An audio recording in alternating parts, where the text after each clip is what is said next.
आज के सेशन में हम आपको किसी भी तरह का डेटा, चाहे वो नंबर फॉर्मेट्स में हो, टेक्स्ट और नंबर फॉर्मेट्स में हो, मिक्स्ड फॉर्मेट में हो या कंप्लीटली टेक्स्ट फॉर्मेट में हो, उसका बार कोड जनरेट करना हम आपको सिखाएंगे। ये बार कोड टोटली डायनेमिक होगा क्योंकि आप इसके कोड से कोई भी वैल्यूज अगर आप ऐड या रिमूव करते हैं तो आप देखेंगे कि उसकी बार कोड की वैल्यू जो है वो चेंज हो जाएगी। जैसे आप देख पा रहे हैं कि यहाँ बार कोड की वैल्यू चेंज हो रही है और यहाँ डेटा भी क्लियर आपको विजिबल नजर आ रहा है। हाँ, हम आपको employee ID, mobile numbers, PAN number और कंपनी नेम का बारकोड जनरेट करके आपको दिखाया है। आज के सेशन में हम आपको स्टेप बाय स्टेप गाइड करने वाले हैं कि आप किसी भी तरह के डेटा फॉर्मेट्स का क्विकली और सिंपल तरीके से बारकोड कैसे जनरेट कर लेंगे। अगर फ्रेंड्स आप ऐसा कर पाते हैं तो एक साथ आप अपने क्लाइंट्स और अपने बॉस को इम्प्रेस कर सकते हैं और साथ ही ये रेवेन्यू जनरेट करने का फर्स्ट स्टेप भी हो सकता है जिसे आप आउटसोर्स भी कर सकते हैं। नमस्कार, मैं हूं आरंजन और आप देख रहे हैं MGTI टेक्निकल्स के नॉलेज बूस्टिंग कंसेप्ट्स। फ्रेंड्स, आज का सेशन काफ़ी इंपॉर्टेंट होने वाला है, तो आप हमारे साथ वीडियोस पर अंत तक बने रहें और अगर आप हमारे चैनल पे नहीं हैं तो आप जल्द से जल्दी से सब्सक्राइब कर लें, क्योंकि हम इस सीरीज में आपके लिए लेकर के आए हैं 12 इंडस्ट्रियल असाइनमेंट्स जो हर एक प्रोजेक्ट से रिलेटेड है और आप सीखने वाले हैं totally industrial assignments. Friends, Excel में ओनली 3 स्टेप्स को फॉलो करके हम किसी भी तरह के कोड का बार कोड जनरेट कर सकते हैं। पहला स्टेप ये है कि आपका कोड जिसका आप बार कोड जनरेट करने वाले हैं वो टेक्स्ट फॉर्मेट में हो, क्योंकि आप किसी भी नंबर के पहले जीरो लगा सकें। इसे टेक्स्ट फॉर्मेट में कन्वर्ट करने के दो तरीके आप यूज कर सकते हैं। एक तरीका ये है कि आप टेक्स्ट को सिलेक्ट करें और इस पर राइट क्लिक करके आपको इस प्रॉपर्टीज के अंदर फॉर्मेट सेल का ऑप्शन मिलेगा और फॉर्मेट सेल को क्लिक करेंगे तो यहाँ से फॉर्मेट सेल्स का एक पॉपअप विंडोज ओपन हो जाएगा। इसके अंदर आपको टेक्स्ट प्रॉपर्टीज नजर आएगी। आप इसे सेलेक्ट करके ओके पर क्लिक करके आप इसे टेक्स्ट फॉर्मेट में कन्वर्ट कर सकते हैं। दूसरा तरीका ये है कि आप अपने एंटायर कोड को सिलेक्ट कर लीजिए और Ctrl+1 प्रेस कर दीजिए, जो आप कई बार यूज कर चुके हैं, और इसमें भी नंबर्स फॉर्मेट्स के नीचे आपको दिखेगा टेक्स्ट फॉर्मेट का ऑप्शन। आप इसे सिलेक्ट करके ओके पर क्लिक करके आप इसे टेक्स्ट फॉर्मेट में कन्वर्ट कर सकते हैं। ये टेक्स्ट फॉर्मेट में हमने कन्वर्ट कर लिया है। स्टेप 1 हमने कंप्लीट कर लिया है और दूसरे स्टेप में आपको इस कोड को ब्रैकेट्स के अंदर लिखना होगा, लेकिन ये ब्रैकेट सिंपल तरीके से नहीं लिखा जाता। इस ब्रैकेट्स को लिखने के लिए हम एक स्पेशल वे यूज करते हैं। हम आपको वो स्पेशल तरीका सिखाते हैं कि आप कैसे इस कोड को ब्रैकेट के अंदर लेकर के आएंगे। इसके लिए आप इक्वल का साइन लगाएंगे, डबल कोट्स के अंदर ओपनिंग ब्रैकेट आप लेंगे और फिर डबल कोट से इसे क्लोज कर देंगे।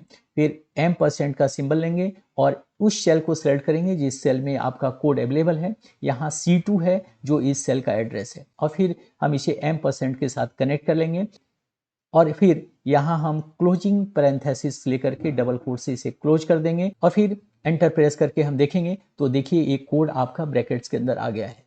अब आप इसे सिलेक्ट करेंगे, इस फॉन्ट स्टाइल्स के अंदर आएंगे और आप इसे स्क्रॉल करके नीचे की तरफ आएंगे और यहाँ आपको मिलेगा ID ऑटोमेशंस SC39M।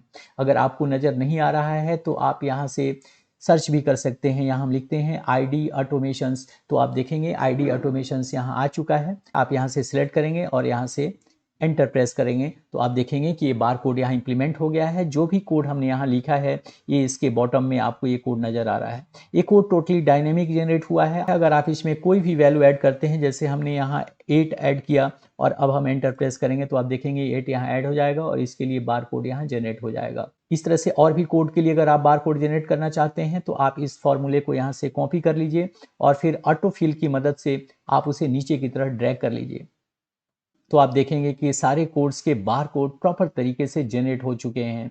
यहाँ किसी भी वैल्यूज़ में अगर हम कोई चेंजेज करते हैं तो ऑटोमेटिकली ये सारे चेंजेज यहाँ आपको होते हुए नजर आएंगे, क्योंकि ये सारे के सारे कोड डायनेमिक जनरेट हुए हैं। तो इस तरह से फ्रेंड्स 3 स्टेप्स को फॉलो करके आप किसी भी कोड का एक्सेल में बार कोड जनरेट कर सकते हैं। लेकिन एक प्रॉब्लम आपको हो सकती है कि आपकी फॉन्ट स्टाइल में ID ऑटोमेशन SC39M पहले से इंस्टॉल नहीं हो। अगर आप यहाँ सर्च करें और आपको ये नहीं दिखता है तो इसका मतलब है कि आपको अपने फॉन्ट स्टाइल में उसे ऐड करना होगा। चलिए हम आपको ये स्टेप्स भी सिखाते हैं कि आप ID ऑटोमेशन SC39 को कैसे इंस्टॉल करेंगे और उसे अपने फॉन्ट स्टाइल में कैसे इंक्लूड करेंगे। इसके दो तरीके यूज किए जा सकते हैं। पहला तरीका ये है कि आप idautomations.com के साइट पर आइएगा और यहाँ से इस विंडोज़ को नीचे की तरफ जब आप स्क्रॉल करेंगे तो आपको इसमें कई सारे वर्जन्स नज़र आएंगे, जिसमें बहुत सारे वर्जन्स पेड वर्जन हैं। लेकिन आप अगर इसके एंड में आते हैं, लास्ट में आते हैं, तो आपको फ्री डाउनलोड्स का एक ऑप्शन मिलेगा। फ्री वर्जन अवेलेबल है, आप इस पर क्लिक करके इसे डाउनलोड करेंगे और फिर इंस्टॉल करके आप देखेंगे तो ये एक्सेल्स के फॉन्ट स्टाइल्स में आपको ऐड मिलेगा। और दूसरा तरीका ये है जो आपके लिए बहुत सिंपल होगा। इसी वीडियोस के डिस्क्रिप्शन में जब आप आएंगे आपको टॉप में ही बारकोड जनरेशंस के ये लिंक्स नजर आएंगे।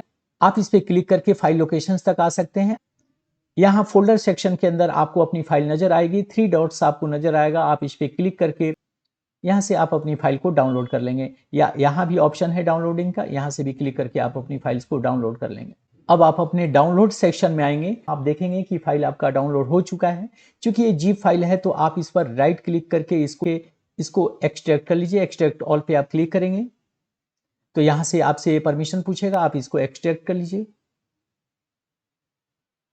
फाइल एक्सट्रैक्ट हो चुका है, आप इस पे क्लिक कीजिए। आपको 2 ऑप्शंस नजर आएंगे, एक 26 KB का होगा और एक 83 KB का है। ये आपका लेटेस्ट वर्जन है तो आप इसे ही अपने फॉन्ट्स में ऐड करेंगे। अब हम आपको फॉन्ट्स को ऐड करना सिखाते हैं फ्रेंड्स। एक एक स्टेप आपके लिए इंपॉर्टेंट है, इस स्टेप्स को मिस न करें। उसके लिए आप यहाँ सर्च बॉक्स पे आइए और फॉन्ट्स सर्च कर लीजिए। यहाँ से आपको फॉन्ट सेटिंग का ऑप्शन दिखेगा, आप फॉन्ट सेटिंग यहाँ से ओपन कर लीजिए। यहाँ आपको एक ऑप्शन दिखेगा drag and drop to install. इसके लिए आप अपने उस लोकेशन पे चलिए जहाँ आपके फॉन्ट्स ओपन हुए हैं। यहाँ से देखिए हमें 83 KB के लेटेस्ट वर्जन को इंस्टॉल करना है, तो हम इसे सिलेक्ट कर रहे हैं और फिर सेटिंग्स के ऊपर हम इस फाइल को लेकर के आएंगे और यहाँ ला करके फाइल्स को हम यहाँ ड्रॉप कर देंगे। ये इंफॉर्मेशन आप देख रहे हैं जो आपको बता रहा है कि font is already installed in this locations. तो ये ऑलरेडी इंस्टॉल हो चुका है, ये ऑलरेडी इंस्टॉल हो चुका है, लेकिन आप फर्स्ट टाइम करेंगे तो ये फाइल आपका यहाँ से इंस्टॉल हो जाएगा। अब आप इसको यहाँ से क्लोज कर दीजिए। एक्सेल को ओपन करके फॉन्ट स्टाइल सेक्शन में आकर के आप यहाँ से चेक कर सकते हैं। फॉन्ट स्टाइल में आईडी ऑटोमेशन ऐड हो चुका है तो आपको यहाँ से दिख जाएगा। लेकिन अगर फिर भी नहीं दिख रहा है तो आप विंडोज को बंद करके और फिर से उसे दोबारा ओपन कर लीजिए। कैसे, क्लियर न होने की वजह से कई बार ये प्रॉब्लम क्रिएट हो जाता है कि आपके इंस्टॉलेशंस के बाद भी आईडी ऑटोमेशंस आपको अपने फॉन्ट सेक्शन में नहीं दिखता है। उसके लिए आप एक्सेल्स को क्लोज करके दोबारा ओपन कर लीजिए और फिर आप सर्च करके देखेंगे तो डेफिनेटली आपको ये आईडी ऑटोमेशंस इसमें जरूर दिखेगा। उस 3 स्टेप्स को फॉलो करके बारकोड जनरेट कर सकते हैं। फ्रेंड्स, अगर आपको ये वीडियो हेल्पफुल लगा हो तो आप इसे लाइक करें, हमारे इस चैनल को सब्सक्राइब करें और बेल आइकन जरूर प्रेस कर दें सो दैट कि आपको हमारे इस नॉलेज बूस्टिंग कॉन्सेप्ट्स का पहला नोटिफिकेशन आप तक पहुंच सके। हम आपसे मिलते हैं इस सीरीज के नेक्स्ट वीडियोज में। तब तक के लिए thank you very much for watching this videos. जय हिंद, जय भारत।